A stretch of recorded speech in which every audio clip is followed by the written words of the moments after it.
The story of Prophet Yusuf. Prophet Yusuf, peace be upon him, was the beloved son of Prophet Yaqub, peace be upon him, who also had 11 other sons. Binyamin, who was the youngest, was from the same mother as Yusuf, while the rest were older half-brothers. When Prophet Yusuf was a young boy, he woke up one morning stunned by a mysterious dream he just had. He ran to his father in excitement and said, "Oh, my father, I have seen 11 stars and the sun and the moon. I saw them prostrating to me." Prophet Yaqub was overjoyed in realization that his dear son Yusuf was indeed the chosen one by Allah to the prophethood. However, Yaqub was concerned about his old son's possible reaction to this dream. For even though he treated them the same, he knew they all secretly had jealousy towards their younger brother Yusuf. He therefore warned Yusuf against telling his dream to his brothers, for they may harm him in the future. As time went on, the hatred and evil intentions in the hearts of Yusuf's brothers kept growing. They envied Yusuf because they felt he was special, and they were not. Unable to handle their emotions, they thought of a plan to get rid of Yusuf by throwing him into a well. So one day they approached their father and suggested that he sends Yusuf to come with them on a trip outside. Yaqub was skeptical of the brothers as he feared for Yusuf's safety. Reluctantly, he agreed. And then the next day, Yusuf set off with his brothers. They traveled far, in pursuit of a well deep enough to throw their brother in. When they finally reached the well, they pretended to all go and retrieve some water. They led him to it, which they then grabbed him. Yusuf began struggling and pleaded with them to let go. The brothers eventually outpowered Yusuf and threw him down the well and rushed back home. The brothers reached and ran to their father carrying Yusuf's shirt that was smeared with sheep's blood. They cried, "Oh, our father, indeed we went racing with each other and left Yusuf with our possessions, and a wolf ate him." Yaqub was suspicious of their story. He in his heart believed his son was still alive, and that the brothers were likely enticed by Satan, to do evil. He pointed out that if the wolf was to have actually killed Yusuf, the t-shirt would have been ripped up while attacking him. Yaqub maintained faith and patience and prayed every day for his son's safe return. Meanwhile, Yusuf managed to cling onto a stone ledge. He prayed and begged to Allah to grant him salvation. Soon a caravan that was on its way for Egypt stopped at this well to fetch some water. As they pulled the bucket up, they were shocked to see the boy clinging onto the rope. The caravan people realized the beauty that Yusuf possessed and began to discuss amongst themselves to take him in as a slave. Immediately, they then shackled Yusuf and took him along to Egypt. Here, he was auctioned and sold as a slave to the highest bidder, who happened to be the treasurer, Al-Aziz. Yusuf's new master, who had no children, was completely taken with Yusuf. He told his wife to take good care of Yusuf, and they could either use him as slave or take him for a son. Years went by. Yusuf not only grew up to be a handsome young man, but was also blessed with exceptional knowledge and wisdom by Allah. His honesty won the heart of Al-Aziz, who placed Yusuf in charge of his household. During this period, Yusuf was confronted with his second trial.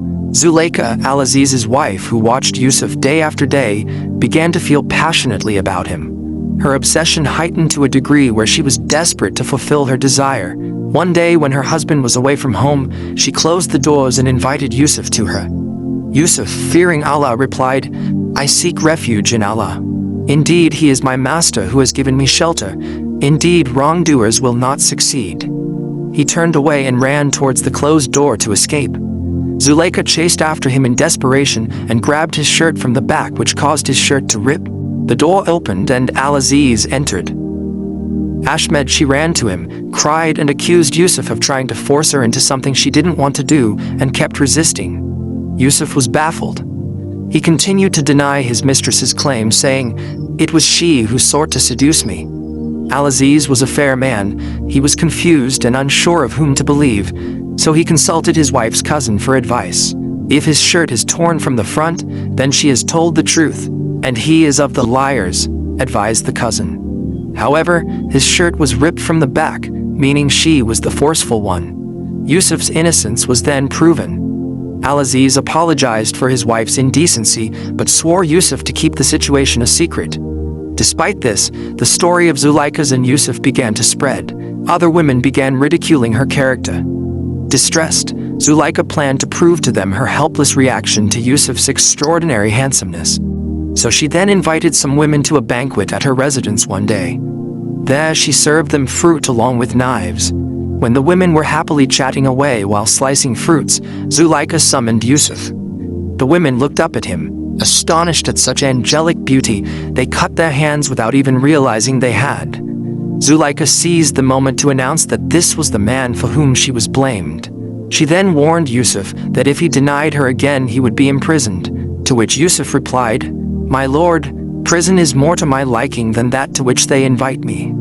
That night, Zuleika convinced her husband that the only way to safeguard her honor and his prestige was to imprison Yusuf.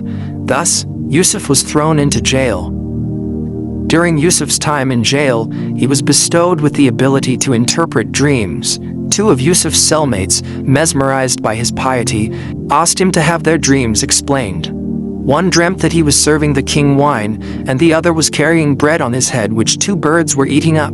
Yusuf initially called them to Allah, then interpreted, "O two companions of prison, as for one of you, he will give drink to his master of wine, but as for the other, he will be crucified, and the birds will eat from his head." And he said to the one whom he knew would go free, "Mention me to your master." However, when he got out, Shaitan made him forget to mention Yusuf to his master, and thus Yusuf remained in prison for several years. One day the king of Egypt had an odd dream, and he summoned his men and asked them to explain to him the dream. The servant, who immediately remembered his companion in prison, informed the king of Yusuf and his impeccable dream interpretations. The king sent off his servant to prison to meet with Yusuf and inquire about the peculiar dream. Yusuf was overjoyed at the sight of his companion and knew that this was indeed the plan of Allah.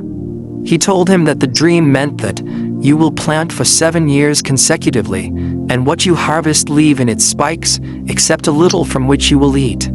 Then will come after that 7 difficult years, which will consume what you saved for them, except a little from which you will store.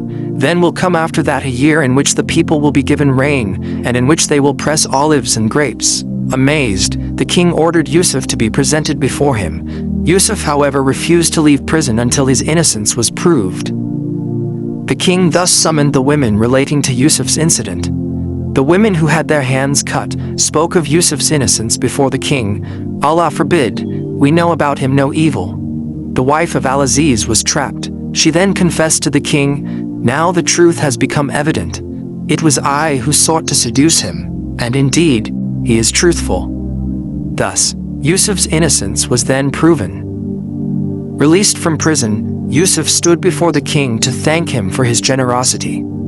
The king, who was greatly impressed by Yusuf's honest mannerisms and his pleasant personality, led him to being appointed as the storekeeper over the storehouses across his land. As in charge, Yusuf immediately acted and began to harvest and store crops for the 7 years of fertility. Then there approached the years of famine that spread so far it reached the household of Yaqub in Canaan. Yaqub then decided to send all his sons except Binyamin to Egypt to purchase provisions. Yusuf immediately recognized his brothers and provided for them, but kept his identity disguised. He casually inquired about their family. The brothers informed the Yusuf of their house back in Canaan and their father and brother back home. Yusuf informed them to bring their younger brother along next time, or they shall receive no further provisions. He also placed the money they had paid with their supplies as an incentive to return. The brothers returned home and said, "O our father, measure has been denied to us, so send with us our brother so that we will be given provisions again, and indeed, we will be his guardians." Yaqub was enraged. How could he trust them when they had failed him terribly with Yusuf before? After some time, however, their needs pressed Yaqub to send Binyamin with them for more provisions and took their oath to safeguard him. When they reached Egypt, Yusuf drew Binyamin aside and whispered into his ear, "Indeed, I am your brother, so do not despair over what they used to do to me." Yusuf filled his brother's bags with grain. He then secretly planted the king's golden bowl in Binyamin's bag.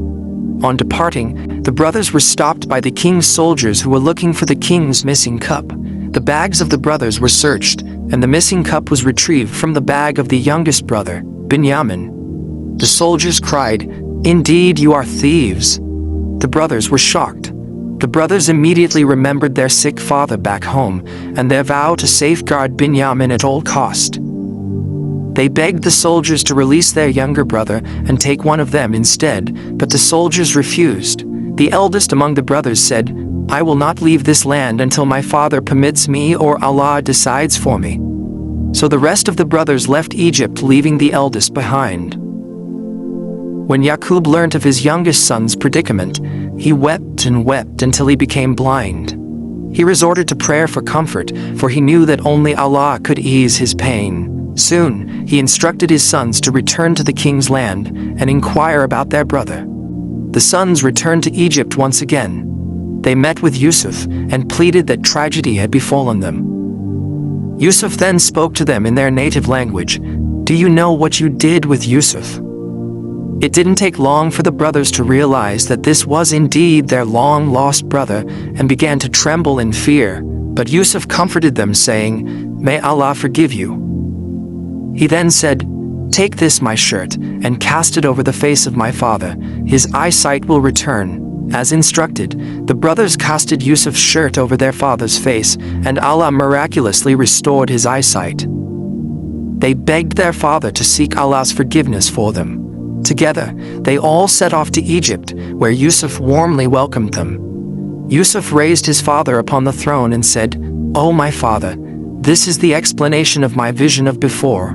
My Lord has made it reality, and he was certainly good to me when he took me out of prison and brought you here after Satan had induced estrangement between me and my brothers.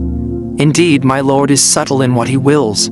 Indeed, it is he who is the knowing, the wise." Thus, Allah reunited father and son.